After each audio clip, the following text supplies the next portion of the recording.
국가를 위해 전쟁에 나가는 군인들은 상관의 명령에 따라 체계적으로 움직여야 전쟁에서 승리할 수 있습니다.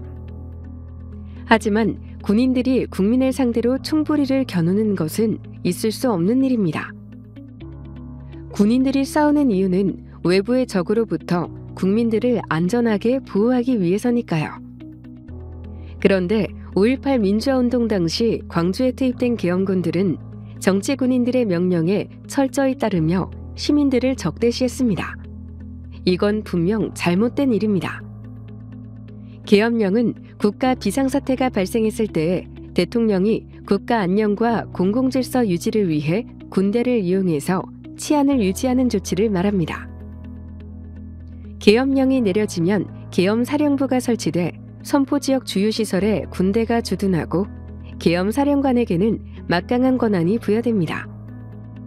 또한 계엄당국이 필요하다고 판단하면 어떤 사람도 체포나 수색을 할 수 있었고 언론, 출판, 집회, 결사의 자유를 제한할 수도 있었습니다.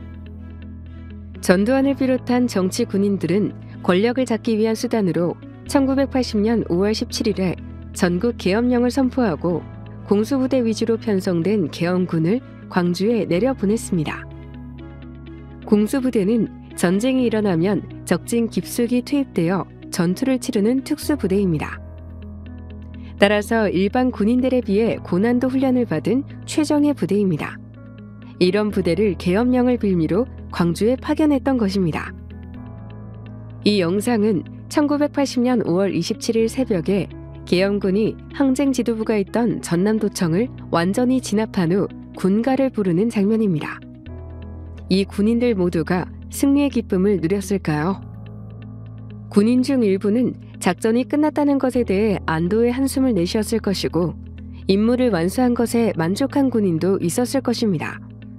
반면 일부는 시민들이 죽거나 크게 다친 것에 대해 심히 괴로웠을 것입니다. 군사 독재 시절 군인이 상관 명령에 불복종한다는 것은 너무 두려운 일이었고 함께 해야 한다는 동료들의 압력도 감당하기 어려웠을 것입니다. 이런 현실에서 당시 계엄군 전부를 가해자로 볼 수 있을까요?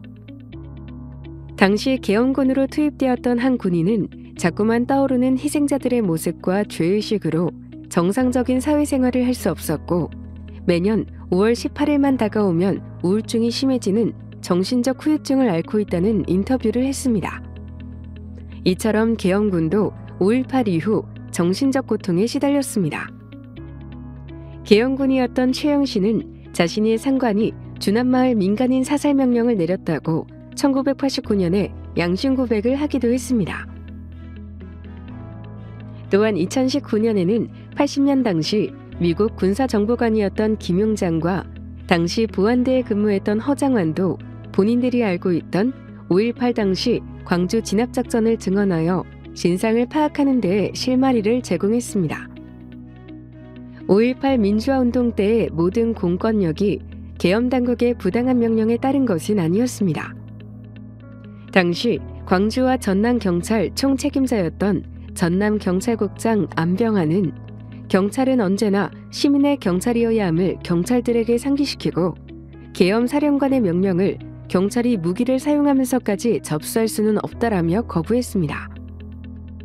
하지만 안타깝게도 그는 지시 불이행으로 보안사령부에 끌려가 고문을 받아야 했으며 해직까지 당했습니다.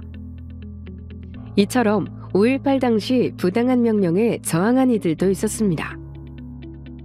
그들의 용기 있는 행동이 모두 모여 강압적인 시대에 한 줄기 빛이 되었습니다.